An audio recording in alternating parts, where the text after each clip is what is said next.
الحمدللہ وحدہ لا شریک لہ والصلاة والسلام علی من لا نبی بعدہ وعلی آلہ واصحابہ الذین اوفوا عہدہ اما بعد۔ ای مرکز کے تحت علم دین کورس اور عالم اور عالمہ کورس میں ایک کتاب پڑھائی جاتی ہے، اسلامی عقائد۔ اس کا آج سبق نمبر 2 چل رہا ہے، اللہ تعالیٰ سے متعلق عقائد۔ نمبر 1، عقیدہ۔ اللہ تعالیٰ اپنی ذات، صفات اور اسماء میں یکتا ہے۔ ایک ہے یہ کہنا کہ اللہ تعالیٰ اپنی ذات، صفات، اسماء میں اکیلا ہے، یہ بھی ٹھیک ہے، لیکن ہم نے تعبیر اختیار کی ہے کہ اللہ تعالیٰ اپنی ذات، صفات اور اسماء میں یکتا ہے۔ یکتا کا معنی اللہ کی صفت ہے علیم، علیم اور بھی ہیں، اللہ جیسا کوئی نہیں۔ سمیع، سننے والا، بندہ بھی سنتا ہے مگر اللہ جیسا نہیں۔ اللہ اپنی صفت سمیع اور علیم میں یکتا ہے، یعنی بندہ قریب سے سنے گا، دور سے نہیں۔ اللہ تعالیٰ کے قریب اور دور کا فرق نہیں ہے۔ بندہ اسباب کے ساتھ سنے گا، اللہ اسباب کے محتاج نہیں ہے، تو اللہ کا سننا اور طرح ہے۔ تو یہ معنی ہے اللہ تعالیٰ اپنی ذات، صفات اور اسماء میں یکتا ہے۔ عقیدہ۔ اللہ تعالیٰ نہ تو کسی کے باپ ہیں نہ کسی کے بیٹے ہیں۔ اللہ تعالیٰ نہ کسی سے پیدا ہوئے ہیں، نہ اللہ تعالیٰ سے کوئی پیدا ہوا ہے، نہ ہی اللہ تعالیٰ سے کوئی پیدا ہوگا۔ اولاد یا ماں باپ تو اس کو چاہیے جو محتاج ہو، اللہ تو محتاج نہیں ہے کہ ان کو والدین یا اولاد کی ضرورت ہو۔ عقیدہ۔ اللہ تعالیٰ بغیر جسم، بغیر جہت اور بغیر مکان کے موجود ہے۔ اللہ تعالیٰ موجود ہیں لیکن موجود ہونے میں جسم کے محتاج نہیں، موجود ہونے میں کسی جہت کے محتاج نہیں کہ صرف اوپر ہوں یا نیچے ہوں یا دائیں ہوں یا بائیں ہوں یا آگے ہوں یا پیچھے ہوں۔ اسی طرح اللہ تعالیٰ موجود ہونے میں کسی خاص مکان کے محتاج نہیں ہیں کہ اللہ تعالیٰ فلاں مکان میں تو ہیں لیکن فلاں میں نہیں ہیں۔ عقیدہ۔ اللہ تعالیٰ اپنے موجود ہونے میں کسی مکان اور جگہ کے محتاج نہیں۔ اللہ تعالیٰ موجود ہیں لیکن ایسا نہیں کہ اللہ تعالیٰ عرش پر ہیں، عرش نہیں ہوگا تو اللہ نہیں ہوں گے۔ اللہ زمین پر ہیں، زمین نہیں ہوگی تو اللہ نہیں ہوں گے۔ اللہ تعالیٰ ہیں لیکن کسی مکان اور جگہ کے محتاج نہیں ہیں۔ عقیدہ۔ اللہ تعالیٰ ہر وقت ہر جگہ موجود ہیں۔ ہر وقت موجود ہیں یہ تو سمجھ آسانی سے آتی ہے۔ ہر جگہ موجود ہونے کا معنی یہ ہے کہ جب جگہ نہیں تھی اللہ تب بھی تھے، اب جگہ ہے اللہ تب بھی ہیں، جب جگہ نہیں ہوں گی اللہ تب بھی ہوں گے۔ مکانات نہیں تھے اللہ تعالیٰ تب بھی تھے، مکانات ہیں اللہ تعالیٰ تب بھی ہیں، مکانات نہیں ہوں گے اللہ تعالیٰ تب بھی ہوں گے۔ تو ہر جگہ موجود ہونے کا معنی یہ ہے۔ عقیدہ۔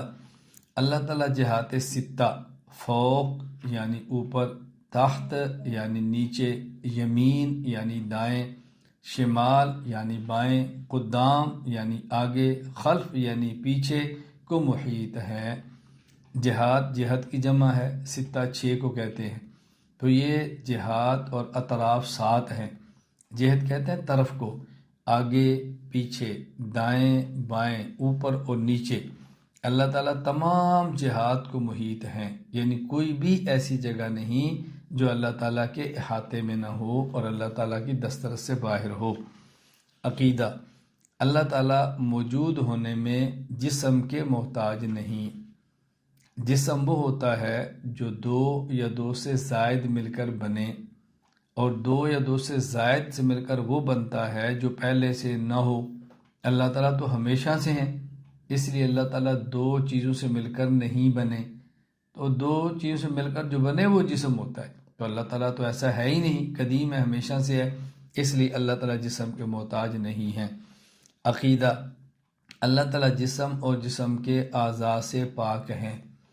جب اللہ تعالیٰ جسم سے پاک ہیں تو جسم کے اعضاء سے بھی پاک ہے۔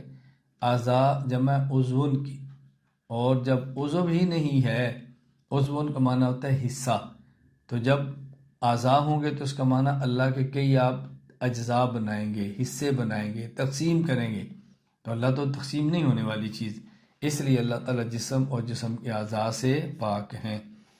عقیدہ، اللہ تعالیٰ بولنے کے لیے زبان، سننے کے لیے کان اور دیکھنے کے لیے آنکھ کے محتاج نہیں۔ یہ تین چیزیں بطور مثال کے ہیں۔ اب اللہ تعالیٰ بولنے میں زبان کے محتاج نہیں، دیکھنے میں آنکھ کے محتاج نہیں، سننے میں کان کے محتاج نہیں، تو اس کا معنی کہ سوچنے میں سمجھنے میں دماغ کے محتاج نہیں، زندہ رہنے میں دل کے محتاج نہیں۔ اللہ تعالیٰ ان تمام چیزوں سے پاک ہے۔ یہ مخلوق کی چیزیں ہیں، خالق کو ان سے کیا تعلق۔ عقیدہ، اللہ تعالیٰ حرکت اور سکون سے پاک ہیں، یعنی اللہ تعالیٰ کو متحرک یا ساکن نہیں کہہ سکتے۔ دیکھیں، متحرک وہ ہوتا ہے جو کبھی ایک جگہ پر ہو، کبھی دوسری جگہ پر ہو، اور کبھی ایک جگہ کبھی دوسری جگہ۔ یہ تو وہی ہوتا ہے نا جس کا جسم ہو۔ جب اللہ تعالیٰ کا جسم ہی نہیں تو کبھی ایک جگہ کبھی دوسری جگہ کیوں ہوں گے؟ تو متحرک بھی نہیں ہوں گے، اور ساکن بھی نہیں ہے۔ ساکن کا معنی ہے کہ ایک جگہ پہ ہو اور دوسری جگہ پہ نہ جا سکے، تو ایک جگہ پہ ہو کر دوسری جگہ پہ نہ جا سکے، یہ اس کا کام ہے جو جسم ہو۔ تو جب اللہ تعالیٰ کا جسم بھی نہیں ہے، اللہ تعالیٰ ساکن بھی نہیں ہے، اللہ تعالیٰ متحرک بھی نہیں ہے۔ عقیدہ، اللہ تعالیٰ صورت اور رنگ سے پاک ہیں۔ اللہ تعالیٰ کے بارے یہ نہیں کہہ سکتے کہ اللہ تعالیٰ کی صورت ایسی ہے، اللہ تعالیٰ کی شکل ایسی ہے، الیاذ باللہ اللہ تعالیٰ کی آنکھ ایسی ہے، ناک ایسا ہے، کان ایسا ہے، ایسا نہیں ہے۔ اور یہ بھی نہیں کہہ سکتے کہ اللہ تعالیٰ کا سفید رنگ ہے، اللہ تعالیٰ کا سرخ رنگ ہے، اللہ تعالیٰ کا فرا رنگ ہے۔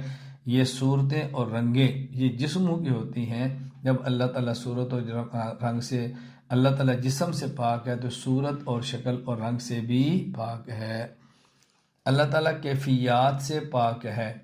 کیفیت کا معنی ایک ہے گرمی اور ایک ہے کتنی گرمی، ایک ہے سردی اور ایک ہے کتنی سردی۔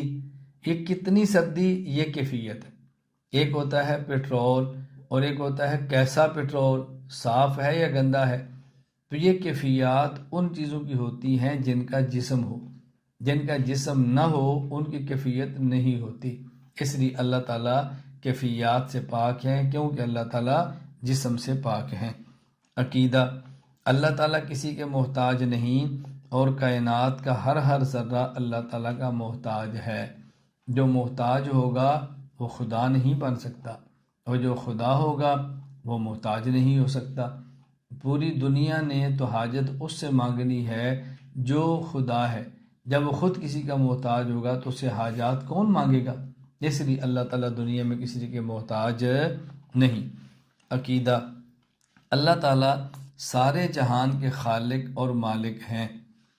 سارے جہان میں کوئی ایک چیز بھی ایسی نہیں کہ جس کو اللہ نے پیدا نہ کیا ہو، اور ایسا بھی نہیں کہ پیدا کرنے کے بعد اللہ نے اپنے اختیار ختم کر دیا ہو۔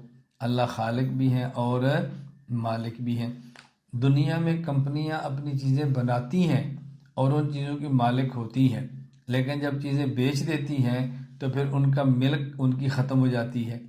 اللہ تعالیٰ نے چیزوں کو بنا کر بیچ نہیں دیا کہ اللہ تعالیٰ کا اختیار اور ملک ختم ہو جائے۔ اللہ تعالیٰ خالق بھی ہیں اور اللہ تعالیٰ مالک بھی ہیں۔ عقیدہ، اللہ تعالیٰ انسان کے افعال و اعمال کے خالق یعنی پیدا کرنے والے ہیں، اور انسان اپنے اعمال کا کاسب یعنی سر انجام دینے والا ہے۔ اب کھانا پیدا تو اللہ کرتا ہے، کھاتا انسان یا جانور ہے، تو اللہ تعالیٰ عمل کے خالق ہے۔ کھانے والا عمل پیدا اللہ نے کیا ہے، لیکن کھانے والا عمل انسان کرے گا۔ تو پیدا عمل کو اللہ کرتے ہیں اور اس عمل کو سر انجام انسان دیتا ہے۔ یہ مطلب ہے کہ اللہ تعالیٰ اعمال کے خالق ہیں اور بندہ اعمال کا کاسب ہے۔ عقیدہ، یہ کائنات خود بخود وجود میں نہیں آئی، بلکہ اس کو بنانے والی اللہ تعالیٰ کی ذات موجود ہے۔ جو خود بخود وجود میں آئے، جو خود بخود وجود میں آئے، اس کا معنی یہ ہے کہ وہ محتاج نہیں، حالانکہ کائنات کا ہر ذرہ اللہ کا محتاج ہے۔ تو بغیر وجود میں لانے والے کے مخلوقات میں سے کوئی بھی چیز موجود نہیں ہو سکتی۔ ایسا ممکن ہی نہیں ہے کہ کوئی چلانے والا نہ ہو اور کشتی چل جائے۔ کوئی ڈبونے والا نہ ہو اور ڈوب جائے، ایسا ممکن ہی نہیں ہے۔ اس لیے ذہن میں رکھ لیں کائنات خود بخود وجود میں نہیں آئی۔ حضرت امام اعظم ابو حنیفہ رحمہ اللہ تعالیٰ کا یہاں میں آپ کو مناظرہ سناتا ہوں تاکہ بات ذرا کھل جائے۔ حضرت امام اعظم ابو حنیفہ رحمۃ اللہ علیہ کا مناظرہ ایک داہریہ سے ہوا۔ داہریہ کہتے ہیں جو اللہ تعالیٰ کے وجود کے منکر ہیں اور اللہ کے وجود کو نہیں مانتے، وہ سمجھتے ہیں کہ یہ زمانے خود بخود چل رہا ہے، زمانہ چیزیں بنا رہا ہے، اللہ کے سے کوئی تعلق نہیں، خود بخود پیدا ہوتی ہے ختم ہو جاتی ہے۔ تو حضرت امام اعظم حنیفہ رحمہ اللہ کا مناظرہ طے ہو گیا تو حضرت امام صلی رحمۃ اللہ علیہ ذرا تاخیر سے پہنچے، تو دوسرے مخالف نے اعلان کیا کہ امام صاحب ابو حنیفہ نہیں آ رہے۔ جب پہنچ گئے تو کہا جی آپ دیر سے کیوں آئے ہیں؟ امام حنیفہ فرمانے لگے بات ان کو سمجھانے کے لیے کہ میں دیر سے اس لیے آیا ہوں کہ میرا گھر اس طرف ہے، درمیان میں دریا ہے، تو آگے کشتی نہیں تھی۔ تھوڑی دیر بعد میں نے دیکھا کہ ایک درخت کٹا خود بخود، پھر اس کے پھٹے بنے خود بخود، پھر اس سے کشتی بنی خود بخود۔ میں کشتی میں بیٹھا تو خود بخود کشتی چلنا شروع ہو گئی اور مجھے یہاں چھوڑ کر چلی گئی، مجھے اس لیے دیر ہو گئی۔ تو لوگوں نے کہا آپ کیسی بات کرتے ہیں، بھلا درخت خود بخود کٹ سکتا ہے، پھٹے خود بخود بن سکتے ہیں، کشتی خود بخود بن سکتی ہے اور خود بخود چل سکتی ہے؟ امام صاحب نے فرمایا یہ خود بخود کچھ نہیں ہو سکتا۔ کہا جی نہیں، تو کہا پھر یہ بتائیں کہ سورج بغیر نکالنے والے کے خود بخود کیسے نکل آتا ہے؟ چاند بغیر چلانے والے کے کیسے چل لیتا ہے؟ ہوا بغیر اڑانے والے کے کیسے اڑ سکتی ہے؟ بتائیں۔ تو یہی بات تو میں کہہ رہا ہوں کہ کائنات خود بخود وجود میں نہیں آتی، اس کو بنانے والا ہے جس کا نام اللہ ہے۔ تو ان لوگوں نے اس بات کو تسلیم کیا۔ عقیدہ: جب کائنات میں کچھ نہ تھا تو اللہ تعالیٰ اس وقت بھی تھے، اور جب کچھ نہیں ہوگا تو بھی اللہ تعالیٰ ہوں گے۔ اللہ تعالیٰ ازلی بھی ہیں اور ابدی بھی ہیں۔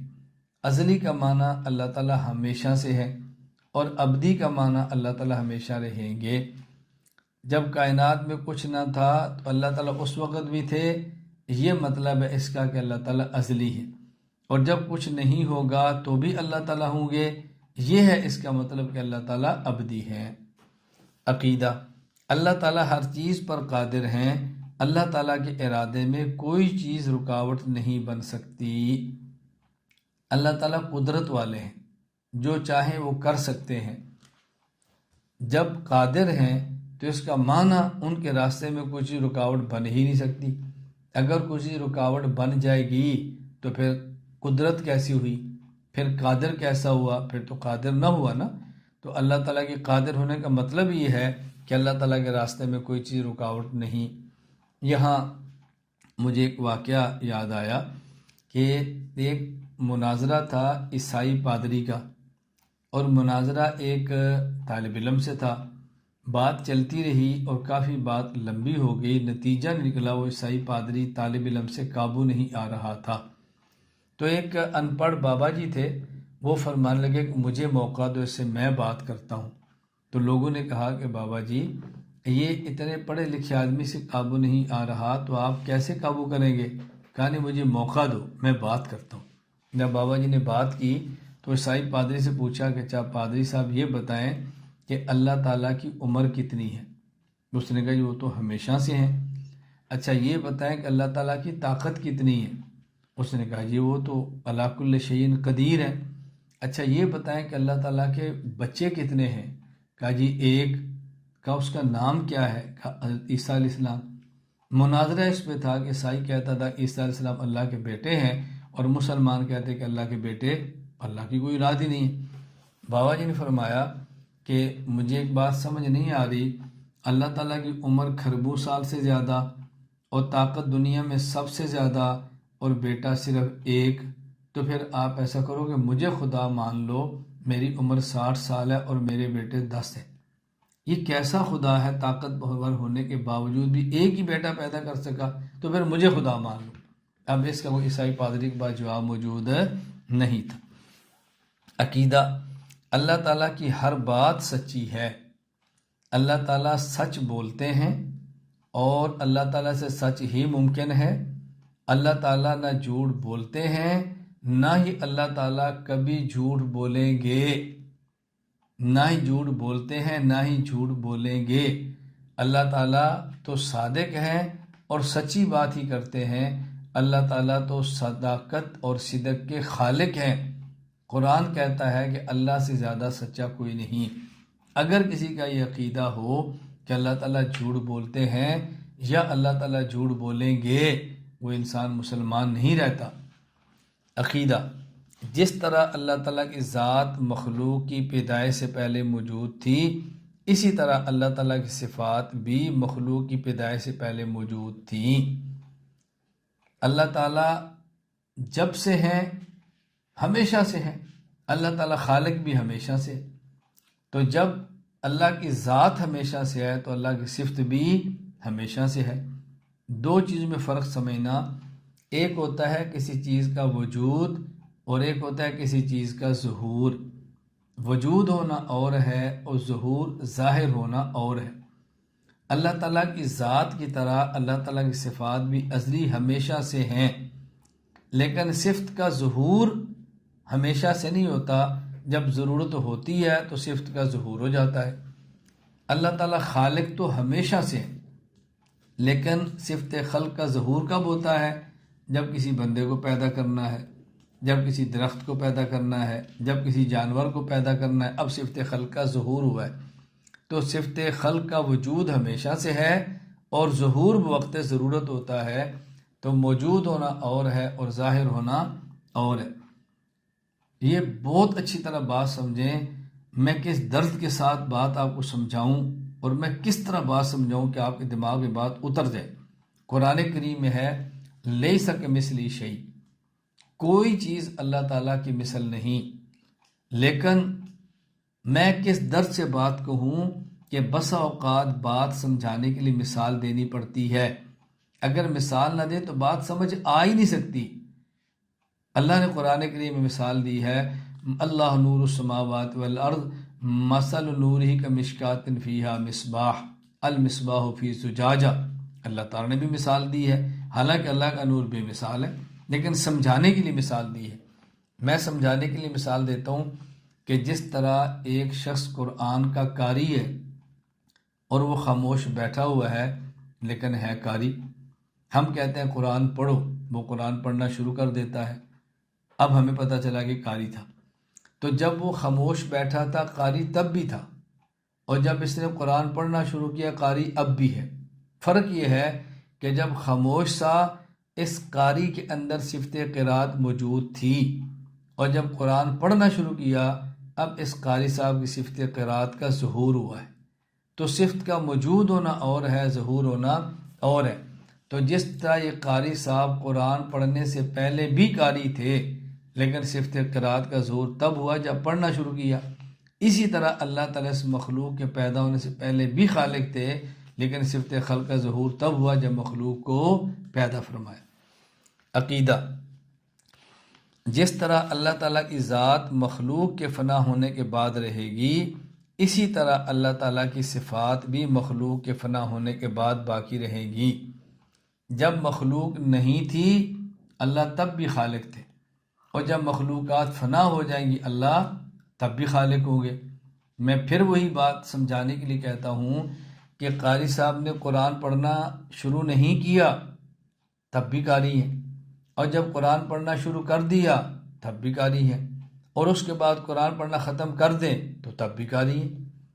تو مخلوق کے پیدا ہونے سے پہلے بھی خالق تھے، مخلوق کے پیدا ہونے کے بعد بھی خالق ہیں، اور مخلوق کے فنا ہونے کے بعد بھی خالق رہیں گے۔ عقیدہ: کسی چیز کے پیدا کرنے میں اللہ تعالیٰ کا کوئی اپنا فائدہ نہیں بلکہ مخلوق کا فائدہ ہے۔ اللہ تعالیٰ جب بھی کسی چیز کو پیدا کرتے ہیں تو اللہ کو اس کی کوئی ضرورت نہیں ہے۔ اللہ مخلوق کے فائدے کے لیے پیدا کرتے ہیں۔ انسان کو پیدا کیا اس لیے نہیں کہ انسان پیدا نہ ہوتا تو اللہ کی حکومت اور بادشاہت کا چلنا مشکل ہوتا، اللہ کو تو ضرورت نہیں ہے۔ تو کسی بھی چیز کے پیدا کرنے میں اللہ کا اپنا فائدہ نہیں، اللہ کی مخلوق کا فائدہ ہوتا ہے، تو اللہ مخلوق کے فائدے کے لیے مخلوق کو پیدا فرماتے ہیں۔ عقیدہ: اللہ تعالیٰ جب کسی کو بیماری یا موت دیتے ہیں تو اللہ تعالیٰ کو یہ ڈر نہیں ہوتا کہ لوگ اللہ تعالیٰ کا نقصان کریں گے یا اللہ تعالیٰ سے کوئی بدلہ لے لے گا۔ دنیا میں کوئی بندہ جب کسی کا بظاہر نقصان کرے تو ڈرتا ہے کہ مجھ سے بدلہ لے۔ اللہ تعالیٰ کا معاملہ یہ نہیں ہے کہ اللہ تعالیٰ جب کسی کو موت دیں تو ان کو یہ ڈر ہو کہ کوئی بندہ اللہ سے پوچھ لے گا آپ نے میرے ابا کو موت کیوں دی ہے۔ اللہ تعالیٰ لا یسأل عما یفعل وہم یسألون، کوئی خدا سے نہیں پوچھ سکتا کہ یہ کام آپ نے کیوں کیا ہے۔ اللہ صمد ہیں، غیر محتاج ہیں، بے نیاز ہیں، قدرت والے اور طاقت والے ہیں۔ عقیدہ: اس دنیا میں جو کچھ ہو چکا ہے، جو کچھ ہو رہا ہے اور جو کچھ ہوگا وہ سب کچھ اللہ تعالیٰ کو معلوم ہے۔ جو ہوا وہ بھی معلوم ہے، ہمیں معلوم نہیں۔ جو ہو رہا ہے وہ کچھ ہمیں معلوم ہے اور بہت زیادہ معلوم نہیں، اور جو کچھ ہوگا اللہ تعالیٰ کو ابھی سے معلوم ہے۔ میں پھر یہ بات دہراتا ہوں، اللہ تعالیٰ بے مثال ہیں، لیکن مثال نہ دے تو بات سمجھ نہیں آتی۔ یعنی جو چیز ابھی نہیں ہوئی اللہ تعالیٰ اس کو بھی جانتے ہیں۔ اس کی آسان سی مثال سمجھو کہ جس طرح ایک بندہ بہت دور سے آ رہا ہو، اتنا دور ہو کہ ہمیں آنکھ سے نظر نہ آئے، تو وہاں دوربین لگا دیں، تو دوربین لگانے سے وہ اتنا دور ہوتا ہے لیکن نظر ایسے آتا ہے جیسے ہمارے بالکل قریب ہے۔ تو جس طرح بندہ بہت دور ہو، آنکھ اس کو نہ دیکھ سکے، دوربین اس کو اتنی دور سے بھی دیکھ لیتی ہے۔ بالکل اسی طرح ایک چیز ہونے والی بہت دور ہو، صدیوں بعد اس نے ہونا ہو، تو اللہ تعالیٰ اس کو ابھی سے دیکھتے ہیں کہ ہو رہی ہے۔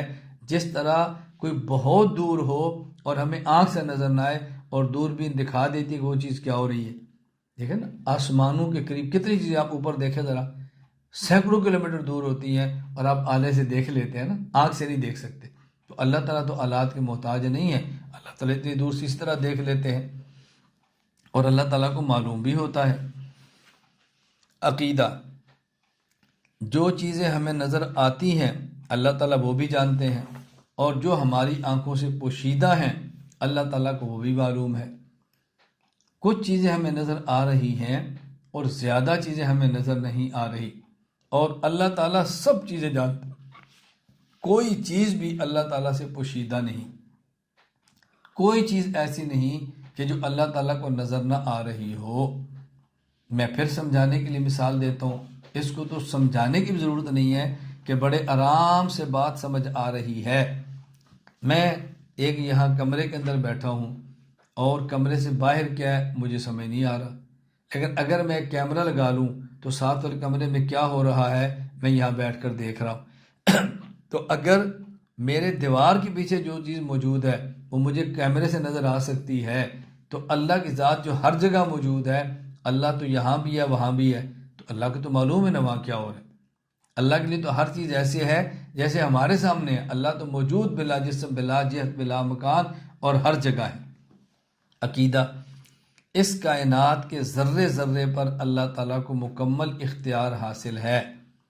کائنات کا بڑا مکان، کائنات کا چھوٹا مکان، کائنات کی طاقتور ہوائیں اور کائنات کی بغیر طاقت کے کمزور لوہیں، سب پر اللہ کو اختیار ہے۔ کائنات کے طاقتور پہاڑ اور کائنات کی نرم زمین سب اللہ کے اختیار میں ہے۔ یہ تب تک ہے جب تک اللہ چاہیں گے، جب اللہ فیصلہ کرنے ختم کرنے کا تو پھر یہ سیکنڈ کے اندر ہر چیز فنا ہو جائے گی۔ عقیدہ: اللہ تعالیٰ ہی عبادت کے لائق ہے، اللہ تعالیٰ کے علاوہ کوئی معبود بننے کے لائق نہیں۔ ایک ہے کہ ہم اللہ تعالیٰ کی عبادت کرتے ہیں اور اللہ تعالیٰ کے علاوہ کسی کی عبادت نہیں کرتے، اور ایک ہے کہ اللہ تعالیٰ ہی عبادت کے لائق ہے، اللہ تعالیٰ کے علاوہ کوئی عبادت کے لائق ہی نہیں۔ دونوں میں فرق سمجھیں۔ ایک یہ ہے کہ ہم اللہ تعالیٰ کی عبادت کرتے ہیں، اور ایک یہ ہے کہ اللہ تعالیٰ ہی عبادت کے لائق ہے۔ دونوں میں فرق یہ ہے کہ اگر ہم اللہ کی عبادت کریں وہ تب بھی معبود ہیں، اور ہم عبادت نہ کریں وہ تب بھی معبود ہیں۔ یعنی اللہ ہی کی ذات عبادت کے لائق ہے، اللہ کا معبود ہونا ہمارے عبادت کرنے پر نہیں ہے کہ ہم عبادت کریں گے تو معبود ہوں گے، اور ہم عبادت نہیں کریں گے وہ معبود نہیں ہوں گے۔ ایسا ہرگز نہیں ہے۔ اللہ تعالیٰ عبادت کے لائق، اللہ تعالیٰ ہی عبادت کے لائق ہیں، اور کوئی شخص اللہ کے علاوہ عبادت کے لائق نہیں۔ پوری کائنات مل کر اللہ کو سجدہ کرے، اللہ کی الوہیت میں اضافہ نہیں ہوتا۔ کائنات کے سارے لوگ اللہ کے سجدے کا انکار کر دیں، اللہ کی الوہیت میں کمی نہیں ہوتی۔ میں سمجھانے کے لیے کہا کرتا ہوں، پوری کائنات کے لوگ مل کے اللہ کے نبی حضرت محمد صلی اللہ علیہ وسلم کا کلمہ پڑھ لیں، ان کی مصطفی میں اضافہ نہیں ہوتا، اور پوری کائنات کے لوگ حضور کا کلمہ چھوڑ دیں تو آپ کی مصطفی میں کمی نہیں ہوتی۔ جس طرح اللہ اپنی الوہیت میں بندوں کی عبادت کے محتاج نہیں ہے، مصطفیٰ بھی اپنی مصطفی میں لوگوں کے چاہنے یا نہ چاہنے کے محتاج نہیں ہے۔ عقیدہ: نیک اعمال پر اجر و ثواب دینا اللہ تعالیٰ کا کرم ہے، اور گناہ پر سزا دینا اللہ تعالیٰ کا عدل ہے، اور گناہ گار کو معاف کر دینا اللہ تعالیٰ کا فضل ہے۔ نیک اعمال پر جو اللہ تعالیٰ اجر دیتے ہیں، اس وجہ سے نہیں کہ اللہ تعالیٰ کے ذمہ فرض ہے اجر دینا۔ اجر کا تعلق تو اخلاص کے ساتھ ہے۔ کام کرنے والے کا اخلاص کیا اس قابل ہے کہ اس پر اس کو اجر ملے، یہ سوچنا چاہیے۔ تو جب ہمارا اخلاص ہی اتنا کمزور ہے کہ جس پر اجر کا سوال ہی پیدا نہیں ہوتا، اللہ پھر بھی اجر دیتے ہیں، تو یہ اللہ کا کرم نہیں تو اور کیا ہے۔ اور گناہ پر جو اللہ سزا دیتے ہیں، یہ عدل ہے، یہ قانون ہے۔ جو گناہ کرے اس کو سزا ملنی چاہیے، لیکن اللہ کے ذمہ نہیں ہے کہ ضرور سزا دیں۔ اللہ دیں تو عدل ہے، اور نہ دیں تو اللہ کا فضل ہے، گناہ گار کو معاف کر دیں۔ تو نیک اعمال پر اجر و ثواب دینا یہ اللہ کا کرم ہے، بندہ حقدار نہیں ہے کہ اجر کی بنیاد اخلاص ہے، اور بندے کا اخلاص بہت کمزور ہوتا ہے۔ اور گناہ پر سزا دینا یہ اللہ کا عدل اور قانون ہے، لیکن اللہ معاف کر دیں تو یہ اللہ تعالیٰ کا فضل ہے۔ یہاں مجھے حکیم الامت مجدد الملت مولانا اشرف علی تھانوی رحمہ اللہ کا مقولہ یاد آیا۔ حضرت فرمایا کرتے تھے، ہم اللہ سے جنت اس لیے نہیں مانگتے کہ ہم جنت کے مستحق ہیں، ہم اللہ تعالیٰ سے جنت اس لیے مانگتے ہیں کہ ہم جہنم کے عذاب کو برداشت نہیں کر سکتے۔ عقیدہ: اللہ تعالیٰ کا ذاتی نام صرف ایک ہے، اللہ۔ اللہ تعالیٰ کا ذاتی نام صرف ایک ہے، اللہ۔ اللہ تعالیٰ کا ذاتی نام صرف ایک ہے، اللہ۔ اور یہ وہ ذاتی نام ہے کہ جب تک دنیا میں ایک شخص ایک مرتبہ اللہ کہنے والا ہوگا، قیامت قائم نہیں ہوگی۔ میرا ایک جگہ بیان تھا، اور بیان کے بعد بیعت کا سلسلہ شروع ہونے لگا، تو ایک صاحب نے کہا کہ میرا جی چاہتا ہے بیعت کروں، لیکن میں ذکر نہیں کر پاؤں گا، یہ میری الجھن ہے۔ تو میں نے ان سے کہا، آپ 24 گھنٹے میں ایک مرتبہ اللہ کہہ سکتے ہیں؟ کیا جی کہہ سکتا ہوں۔ میں نے کہا آپ کا اتنے ذکر کافی ہے، آپ 24 گھنٹے میں ایک مرتبہ اخلاص کے ساتھ اللہ کہہ لیا کرو۔ میں نے کہا ایک بار اللہ کہنا ایسا ہے کہ قیامت کو روک دیتا ہے، تو آپ کیا سمجھتے ہیں لفظ اللہ میں کتنی تاثیر اور طاقت ہوگی۔ اللہ، یہ اللہ کا ذاتی نام صرف ایک ہے۔ عقیدہ: اللہ کے صفاتی نام بہت سارے ہیں، جن میں سے 99 نام مشہور ہیں۔ یہ 99 نام ایک ہی حدیث کے اندر آئے ہیں، جبکہ اس کے علاوہ بھی اللہ تعالیٰ کے نام ہیں، لیکن یہ 99 نام معروف ہیں۔ وہ 99 نام کون سے ہیں؟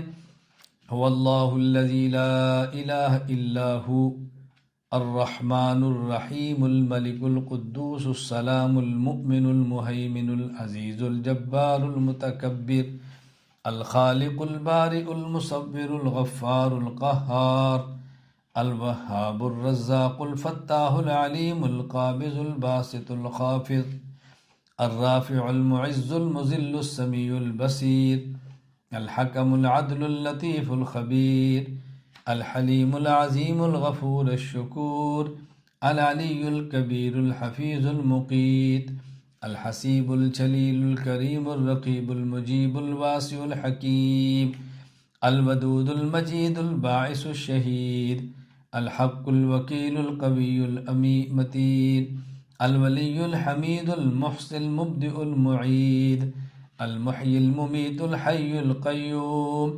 الواجد الماجد الواحد الصمد القادر المقتدر المقدم المؤخر الاول الآخر الظاہر الباطن الوالي المتعال البر التواب المنتقم العفو الرؤوف مالك الملك ذو الجلال والإكرام المقسط الجامع الغني المغني المانع الضار النافع النور الهادي البديع الباقي الوارث الرشيد الصبور۔ اللہ تعالیٰ کے ان صفاتی ناموں کو آپ دو طرح سے پڑھ سکتی ہیں۔ نمبر 1، هو اللہ الذی لا الہ الا ہو، یا رحمان یا رحیم یا ملک یا قدوس یا سلام یا مؤمن، یا کے ساتھ۔ اور دوسرا بغیر یا کے، هو اللہ الذی لا الہ الا ہو الرحمن الرحیم الملک القدوس السلام المؤمن، دونوں طرح ٹھیک۔ یہاں میں ایک اپنا تجربہ عرض کرتا ہوں کہ جو شخص یہ چاہے میں دعا کروں اللہ تعالیٰ میری دعا قبول فرما لیں، اس کا ایک طریقہ یہ ہے کہ سورہ حشر کا آخری رکوع، یا ایہا الذین آمنوا اتقوا اللہ ولتنظر نفس ما قدمت لغد واتقوا اللہ ان اللہ خبیر بما تعملون، آخری رکوع 11 مرتبہ درود پاک پڑھیں۔ جو درود پاک آپ آسانی سے پڑھ سکیں، بہتر ہے درود ابراہیمی، اللہم صلی علی محمد وعلی آل محمد کما صلیت علی ابراہیم وعلی آل ابراہیم انک حمید مجید، اللہم بارک علی محمد وعلی آل محمد کما بارکت علی ابراہیم وعلی آل ابراہیم انک حمید مجید، 11 بار پڑھیں۔ پھر یا ایہا الذین آمنوا اتقوا اللہ، اس سے پڑھنا شروع کریں۔ جب یہاں پر پہنچیں، لو انزلنا ھذا القرآن علی جبل لرأیتہ خاشعا متصدعا من خشیۃ اللہ، یہاں رک جائیں اور یہاں اللہ سے دعا کریں جو اپنی تکلیف ہو، اپنی مصیبت ہو، اپنی حاجت ہو، اپنی ضرورت ہو، یہ یا اللہ میں مقروض ہوں اور یہ میرا قرض میرے ہی لیے پہاڑ ہے، اپنی قدرت اور طاقت سے اس پہاڑ کے ریزے ریزے فرما دے۔ اے اللہ میرا فلاں مقدمہ ہے، میرا کیس ہے، جھوٹا ہے، اللہ یہ میرے لیے پہاڑ ہے، اپنی طاقت اور قدرت سے اس کو ریزہ ریزہ فرما دے۔ اس طرح یوں دعا کریں اور اس کے بعد پھر آگے پڑھیں۔ پھر جاگے پہنچے لہ الاسماء الحسنی، اس پر پھر رک جائیں اور پھر یہ اسماء حسنی مکمل پڑھیں، اور جو دل میں حاجت ہے وہ دل میں رکھیں، اسماء حسنی مکمل پڑھیں۔ اسماء حسنی مکمل پڑھنے کے بعد پھر دعا مانگیں کہ یا اللہ میں ان تیرے مبارک نام، تیرے اسماء حسنی کی برکت سے یہ دعا کرتا ہوں، یہ دعا کرتی ہوں، میں اپنی فلاں ضرورت مانگتی ہوں، میں فلاں ضرورت مانگتا ہوں۔ اور اس کے بعد رکوع ختم کریں، اور ختم کرنے کے بعد پھر 11 مرتبہ درود پاک پڑھیں اور اپنے چہرے پر ہاتھ پھیر لیں۔ اللہ کی ذات سے امید ہے کہ انشاءاللہ اللہ دعا قبول فرمائیں گے۔ یہ میں اپنے تجربے کی بنیاد پہ کہہ رہا ہوں، یہ نہیں کہ یہ دعا قرآن کریم میں ہے، یہ دعا حدیث پاک میں ہے، اس کو پڑھیں گے تو دعا قبول ہوگی، فلاں کتاب میں لکھا ہے۔ میں اپنے تجربے کی بنیاد پہ کہہ رہا ہوں، اس کو ذہن نشین فرما لیں۔ عقیدہ، جو بندہ اللہ تعالیٰ کے یہ 99 نام زبانی یاد کرے گا تو اللہ تعالیٰ اسے قیامت کے دن جنت عطا فرمائیں گے۔ اللہ تعالیٰ کے نام اور بھی ہیں، لیکن جنت کا وعدہ ان 99 ناموں پر حدیث پاک میں موجود ہے کہ اللہ تعالیٰ کے 99 نام ہیں، جو ان 99 ناموں کو حفظ کرے گا اور یاد کرے گا اللہ تعالیٰ اس کو جنت میں داخلہ عطا فرمائیں گے۔ آپ چونکہ میرے شاگرد ہیں، بچیاں میری شاگرد ہیں، بہت ساری مجھ سے بیعت ہیں، اس لیے میں اپنا عمل آپ کو بتا رہا ہوں۔ الحمدللہ میں ہر روز چاش کی نماز کے بعد ایک مرتبہ اسماء حسنہ پڑھ کے جو دعا مانگنی ہے اللہ تعالیٰ سے مانگتا ہوں۔ جو میرا معمول ہے روزانہ اسماء حسنہ پڑھنا، اور میری خواہش ہوگی کہ آپ بھی نیت کر لو، ہم انشاءاللہ اسماء حسنہ روزانہ ایک مرتبہ پڑھیں گے، اور تمام ہماری بچیاں اسماء حسنہ یاد کریں اور اپنی معلمات کو سنائیں۔ تمام شاگرد اسماء حسنہ یاد کریں اور اپنے اساتذہ کو سنائیں، اہتمام کریں، اپنے گھر میں لکھ کے لگائیں۔ یہ بہت مبارک چیزیں ہیں۔ عقیدہ: جو کام انسان کے اختیار میں نہیں، ان میں صرف اللہ تعالیٰ سے ہی مدد مانگی جائے۔ کام دو قسم کے ہیں، بعض ہیں ما فوق الاسباب، بعض ہیں ما تحت الاسباب۔ ما فوق الاسباب کا معنی کہ جو بندے کے دائرہ اختیار سے باہر ہے، ما تحت الاسباب کا معنی کہ جو بندے کے دائرہ اختیار میں ہیں، جو بندے کے دائرہ اختیار میں۔ تو جو ما فوق الاسباب ہیں وہ تو اللہ ہی سے مانگے، اور جو ما تحت الاسباب ہیں وہ بندے سے مانگ سکتے ہیں۔ ما فوق الاسباب، بارش برسانا، یہ تو اللہ کا کام ہے نا، تو اللہ سے دعا مانگے یا اللہ تو بارش برسا دے۔ اور نلکے سے پانی لانا یہ اللہ نے بندے کے اختیار میں دیا ہے، یہ بندے سے ہی مانگ سکتے ہیں کہ مجھے ایک کپ پانی کا لا کر دے دو، اللہ مانگ سکتے ہیں۔ اسی طرح اولاد پیدا کرنا یہ اللہ کے اختیار میں ہے، تو اللہ ہی سے دعا مانگیں گے کہ یا اللہ تو مجھے نیک اولاد عطا فرما دے، مجھے نیک اولاد عطا فرما دے، اللہ سے مانگے۔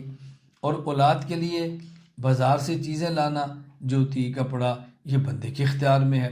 آپ کسی کو بھی کہہ سکتے ہیں مجھے بازار سے فلاں چیز لا کر دے دو، اللہ ہمیں بات سمجھنے کی توفیق دے۔ عقیدہ: نظر و نیاز صرف اللہ تعالیٰ کے نام کی ماننی چاہیے۔ اگر میرا فلاں کام ہو گیا تو میں یہ کروں گی یا میں یہ کروں گا، یہ نظر ہے اللہ کے نام پر۔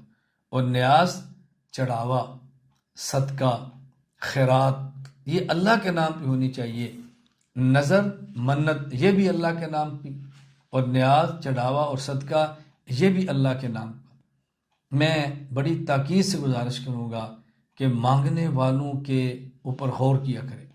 بس اوقات ہمارے گھر کے باہر مانگنے والا آتا ہے اور وہ آواز لگاتا ہے نظر اللہ نیاز حسین، نظر اللہ نیاز حسین۔ دیکھیں اس نے ہمارے عقیدے کو بھی برباد کر دیا اور ہم سے مال بھی لے کر چلا گیا۔ خیال کریں، یہ دیکھا کریں کس مانگنے والے کو دینا ہے۔ کوئی حاجت مند ہو، ضرورت مند ہو، موت حیات کی کشمکش میں ہو، بیمار ہو، ہسپتال میں پڑا ہو، یہ الگ ایشو ہے، آپ اس میں کسی کافر کی بھی مدد کریں۔ لیکن ایک بندے کا پیشہ ہے مانگنا اور گھر گھر مانگتا اور عقائد برباد کرتا ہے، اس کو دیتے وقت بہت خیال کیا کریں۔ منت بھی اللہ کے نام کی ہو اور صدقہ بھی اللہ کے نام کا ہو۔ قرآن کریم نے ایک منت کا ذکر کیا ہے جو آپ جانتی ہیں۔ حضرت مریم علیہ السلام کی والدہ، انہیں منت مانگی تھی یا اللہ میں امید کے ساتھ ہوں، اگر تو مجھے بیٹا دے دے میں اس کو تیرے دین کے لیے وقف کر دوں گی۔ رب انی نذرت لک ما فی بطنی محررا فتقبلہ منی۔ لیکن ان کا بیٹا نہیں ہوا، ان کی بیٹی ہوئی۔ حضرت مریم کی والدہ نے کہا رب انی وضعتها انثی، اللہ یہ تو بیٹی ہے، میں اس کو کس مدرسے میں لے کر جاؤں، کہاں تیرے دین پر پیش کروں؟ اللہ تعالیٰ نے جواب دیا لیس ذکر کالانثی، اے مریم کی ماں جو بیٹا تو نے مانگا یہ اس بیٹی کی طرح نہیں ہے جو ہم نے دی ہے۔ تو نے بیٹا اپنی حیثیت کے مطابق مانگا، ہم نے بیٹی اپنی شان کے مطابق دی۔ اس لیے کبھی بیٹی کے وجود پر دل چھوٹا نہ کرے۔ بیٹی اللہ کی رحمت ہے، اللہ کی دین ہے، اللہ کی عطا ہے، ان سے محبت کریں۔ دو بیٹیوں کے پال کر نکاح کر کے رخصت کرنے پر ہمارے نبی نے جنت کی بشارت دی ہے۔ بیٹیوں سے پیار کرنا سیکھیں۔ خیر میں عرض کرتا نظر بھی اللہ کے نام پر اور نیاز بھی اللہ کے نام پر ہے۔ عقیدہ: اللہ تعالیٰ ہی عالم الغیب ہیں، یہ نہیں کہ اللہ تعالیٰ عالم الغیب ہے، یہ کہیں اللہ تعالیٰ ہی عالم الغیب ہیں، یعنی ان چیزوں کا علم جو ہماری آنکھ سے پوشیدہ ہے اللہ اس کو بھی جانتے ہیں۔ اللہ سے کوئی چیز غائب نہیں ہے، اللہ سے کوئی چیز بھی غائب نہیں۔ غیب ہمیشہ اس کو کہتے ہیں الغیب المطلق، غیب ہمیشہ اس کو کہتے ہیں کہ جس تک کسی بندے کی اطلاع نہ ہو اور اس تک پہنچنے کا کوئی راستہ بھی نہ ہو، یہ ہوتا ہے غیب۔ اللہ کے سامنے سب چیزیں موجود ہیں۔ اللہ تعالیٰ کی ذات کے علاوہ اللہ کا نبی، اللہ کا ولی، کوئی فرشتہ، کوئی بھی عالم الغیب نہیں۔ عالم الغیب اللہ کی صفت ہے اور صفت خاصہ ہے۔ عقیدہ، اللہ تعالیٰ ہی حاجت روا ہیں، مافوق الاسباب ضرورتیں اللہ ہی پوری فرماتے ہیں۔ اللہ کے علاوہ کوئی حاجت روا نہیں، اللہ کے علاوہ کوئی دکھ اور درد اور مصیبتیں دور کرنے والا نہیں۔ ایک ہے اسباب کے درجے میں، ایک ہے اسباب کے درجے میں، ایک ہے بغیر اسباب کے۔ ہم ڈاکٹر سے دوا لیں گے لیکن درد تو اللہ ہی ٹھیک کرے گا، ہم کھانا لیں گے، بھوک تو اللہ ہی مٹائیں گے۔ حاجت روا اللہ ہے، اس کو اچھی طرح سمجھیں۔ عقیدہ، اللہ تعالیٰ ہی مشکل کشا ہیں، مشکلات اللہ ہی دور کرتے ہیں۔ مشکلات دور کرنے کے اسباب یہ بندہ اختیار کرتا ہے اور بندے کو اختیار کرنا چاہیے۔ اسباب اختیار کیے بغیر اللہ سے مانگنا یہ مذاق ہے، یہ مذاق ہے۔ اسباب اختیار کریں اور اللہ سے مانگیں۔ دو لفظوں میں فرق سمجھیں، ایک ہے لفظ توکل، ایک ہے لفظ تعطل، توئیں کے ساتھ۔ لفظ توکل کا معنی ہوتا ہے اسباب اختیار کر کے بھروسہ اللہ پر کرنا، اور لفظ تعطل کا معنی ہوتا ہے بغیر اسباب اختیار کیے اللہ پر بھروسہ کرنا۔ شریعت توکل کا درس دیتی ہے، تعطل کا درس نہیں دیتی۔ شادی کرنا ہمارے ذمے، خامد اور بیوی کا ملنا یہ خامد اور بیوی کے ذمے، اور پھر اللہ سے دعا مانگنا یہ توکل ہے، بھروسہ ہے۔ نکاح نہ کریں، خامد بیوی نہ ملیں اور اولاد کی اللہ سے امید رکھیں، یہ تعطل ہے۔ محنت کریں، مزدوری کریں، اللہ سے مانگیں، یہ توکل ہے۔ محنت مزدوری نہ کریں، گھر بیٹھے رہیں، اللہ سے مانگتے رہیں، یہ تعطل ہے۔ شریعت توکل کا درس دیتی ہے، تعطل کا درس نہیں دیتی۔ عقیدہ، اللہ تعالیٰ ہی مختار کل ہے، تمام چیزوں پر ہر قسم کا تمام اختیار اللہ تعالیٰ کا ہے۔ اللہ تعالیٰ کے علاوہ کسی پیغمبر، کسی نبی، کسی ولی کو ایسا اختیار حاصل نہیں ہے کہ وہ جو چاہے کر سکے، جو چاہے کر سکے۔ ایک بہت معروف جملہ ہے نا کہ اللہ کے پکڑے محمد چھڑاوے، محمد کے پکڑے چھڑا کوئی نہیں سکتا۔ اللہ اکبر۔ قیامت کے دن رسول اللہ صلی اللہ علیہ وسلم بھی سفارش اس کی کریں گے جس کی اللہ اجازت دیں گے۔ جب تک اللہ اجازت نہیں دیں گے نبی پاک صلی اللہ علیہ وسلم شفاعت بھی نہیں فرمائیں گے، تو کیسی باتیں کرتے ہیں؟ تو تمام اختیارات اللہ ہی کے ہیں۔ عقیدہ، اللہ تعالیٰ ہی قادر مطلق ہے۔